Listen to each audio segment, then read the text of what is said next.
Depuis quelque temps, la défiance des consommateurs à l'égard des produits cosmétiques n'a cessé d'augmenter, en raison de la présence d'ingrédients indésirables. Or, depuis la plus haute antiquité, l'homme s'est servi des plantes à des fins cosmétiques. La beauté de demain saura-t-elle à nouveau renouer avec ses savoirs d'antan ? Les plantes, c'est à la fois traditionnel, ancestral, mais c'est aussi résolument moderne. Aujourd'hui, nous souhaitons, consommateurs, utiliser des produits cosmétiques naturels, à base de plantes. Et c'est une tendance de fond importante. Et pour nous, les plantes, quand on développe un produit cosmétique, c'est un réservoir formidable d'innovation. Depuis fort longtemps, une pharmacopée recense les plantes à usage thérapeutique.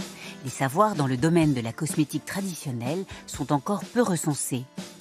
Le concept de cosmétopée est aujourd'hui développé pour combler cette lacune.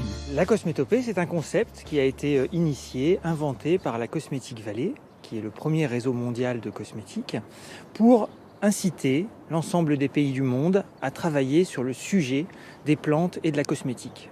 L'objectif, c'est de capitaliser toutes ces informations qui sont aujourd'hui des informations de tradition, réparties aux quatre coins du monde, qui ne sont pas forcément enregistrées, répertoriées, connues, souvent des traditions orales. Et l'objectif qu'on veut à travers ce concept de cosmétopée, c'est inciter les pays, les populations à recenser cette formidable richesse, ce formidable réservoir pour tisser des liens avec le monde d'aujourd'hui.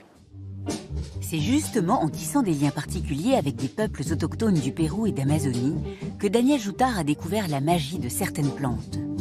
Après plusieurs voyages et des années de recherche, il a décidé de créer sa propre marque de cosmétiques en collaboration avec ces populations.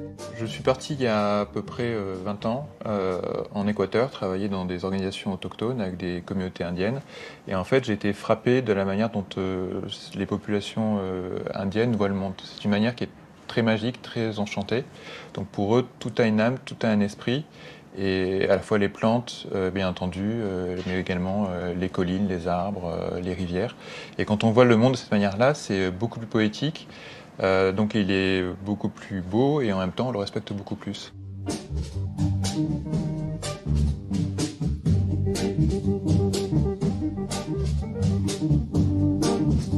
On a tissé des liens avec un peuple autochtone qui s'appelle les Achaninka, avec qui on a signé un accord de partenariat avec l'organisation qui les représente.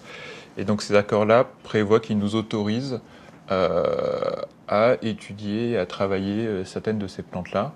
Et la manière dont ils l'utilisent nous donne des indices, nous ensuite derrière, pour savoir ce qu'on va en faire d'un point de vue cosmétique.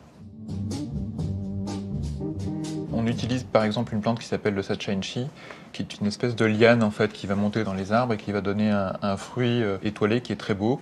Et ce fruit étoilé en fait contient des graines dans chacune des branches de l'étoile. Et ces graines en fait on va les récupérer. Elles vont être séchées et elles vont être pressées localement pour en récupérer une huile vierge.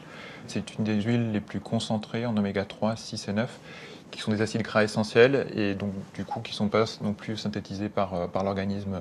C'est une huile qui cosmétiquement est extrêmement intéressante. On leur ramène bien entendu nos produits pour leur montrer. Ça suscite toujours à la fois une surprise et je pense aussi une certaine fierté en fait, de voir l'ensemble du cycle de la création des produits avec eux.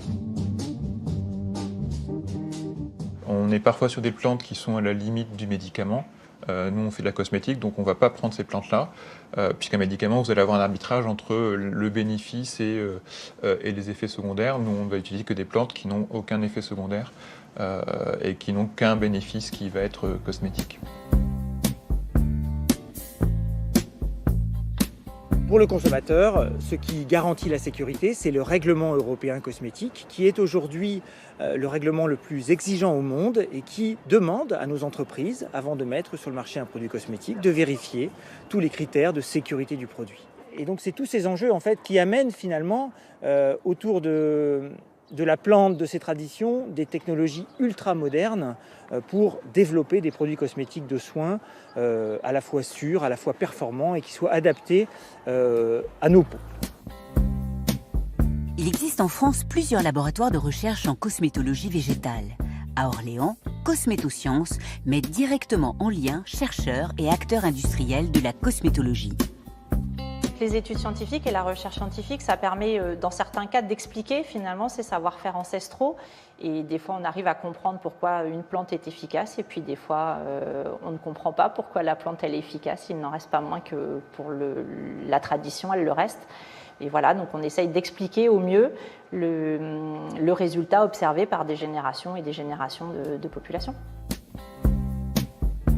Donc ici, c'est une plante qui a été mise en culture et donc dans ses racines, nous avons déterminé des molécules avec des propriétés antibactériennes, antimicrobiennes.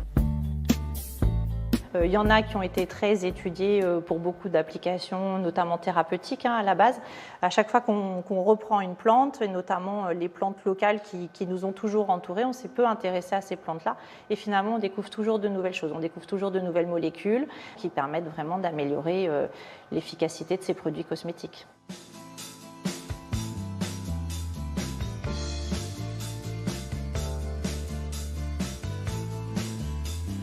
Les plantes dans la cosmétique, c'est l'avenir, plus que l'avenir, c'est le naturel et ça passera par l'avènement de nouvelles technologies, le développement des connaissances et la mise en place de logiques éco-responsables pour s'approvisionner et pour utiliser ces plantes.